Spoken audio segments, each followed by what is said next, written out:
saya Lala Novela Tanasa, Bio 211001, Prodi Pendidikan Biologi, Fakultas Keguruan dan Ilmu Pendidikan Universitas Cordova. Baik, pada kesempatan kali ini saya akan menjawab soal UTS Bahasa Indonesia dosen pembimbing Ibu Heni Mawarni, MPD. Baik, di sini pertanyaan yang pertama, jelaskan secara singkat sejarah bahasa Indonesia beserta alasan mengapa bahasa Melayu disebut sebagai cikal bahasa Indonesia. Sejarah singkat bahasa Indonesia. Bahasa Indonesia lahir pada tanggal 28 Oktober 1928. Unsur ketiga dari Sumpah Pemuda merupakan pernyataan tekad bahwa bahasa Indonesia merupakan bahasa persatuan bangsa Indonesia.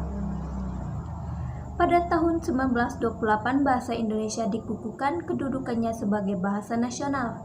Bahasa Indonesia dinyatakan kedudukannya sebagai bahasa negara pada tanggal 18 Agustus 1945. Karena pada saat itu, Undang-Undang Dasar disahkan sebagai Undang-Undang Dasar Negara Republik Indonesia yang menyebutkan bahwa bahasa negara ialah bahasa Indonesia. Alasan bahasa Melayu disebut sebagai cikal bakal bahasa Indonesia karena bahasa Melayu sudah merupakan bahasa perhubungan dan perdagangan.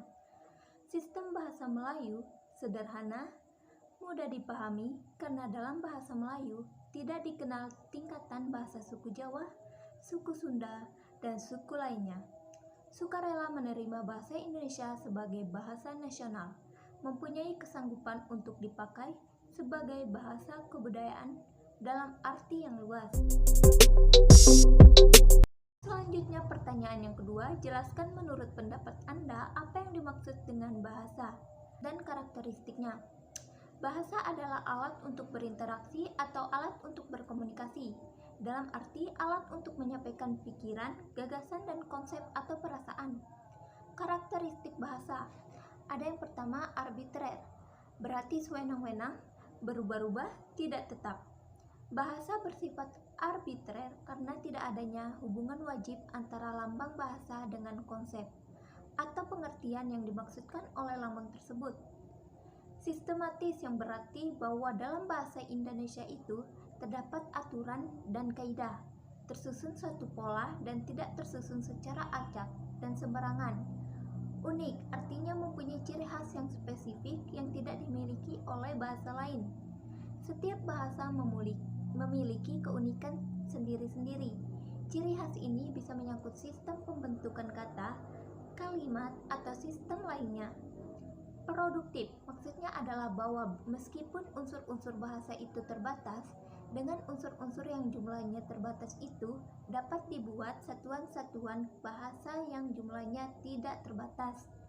Meski secara relatif sesuai dengan sistem yang berlaku dalam bahasa itu universal, yaitu di dalam seluruh bahasa yang ada di dunia ini, setiap bahasa yang memiliki ciri-ciri yang sama.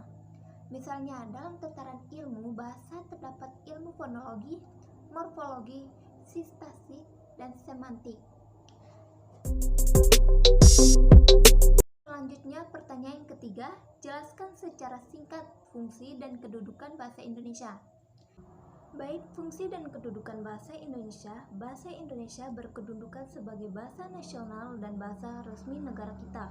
Dalam kedudukannya sebagai bahasa nasional, bahasa Indonesia berfungsi sebagai sarana pemersatu berbagai suku, bangsa, dan sebagai sarana komunikasi antar daerah dan antar budaya daerah. Pertanyaan yang keempat, jelaskan apa yang dimaksud dengan kutipan dan daftar pustaka. Pengertian daftar pustaka. Daftar pustaka adalah salah satu teknik notasi ilmiah yang merupakan kumpulan sumber bacaan atau sumber referensi saat menulis karangan ilmiah. Cara penulisan, tulis tajuk daftar pustaka dengan menggunakan huruf kapital di bagian tengah. Atas, gunakan alinea menggantung dan menonjol. Jarak spasi setiap baris dalam satu sumber adalah 1 spasi. Sedangkan jarak antara sumber bacaan yang satu dengan yang lainnya adalah 1,5 spasi.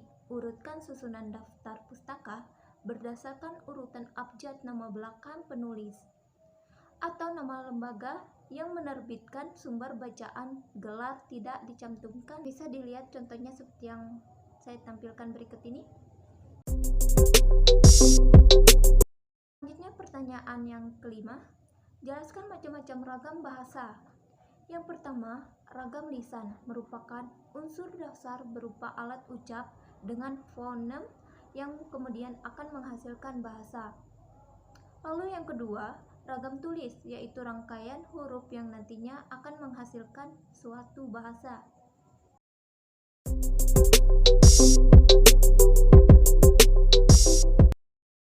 Pertanyaan yang keenam atau yang terakhir, jelaskan menurut pendapat Anda apa yang dimaksud dengan bahasa yang baik dan benar. Menurut pendapat saya, dari pengertiannya terlebih dahulu, bahwa pengertian bahasa yang baik dan benar, bahasa Indonesia yang baik berarti bahwa kita harus menggunakan bahasa yang sesuai dengan konteks berbahasa yang selaras dengan nilai sosial masyarakat. Sedangkan bahasa yang benar ialah bahasa Indonesia yang sesuai dengan kaidah atau aturan berbahasa Indonesia. Jadi, bahasa yang baik dan benar adalah bahasa yang sesuai kaidah kebahasaan dengan mempertimbangkan situasi yang dihadapi.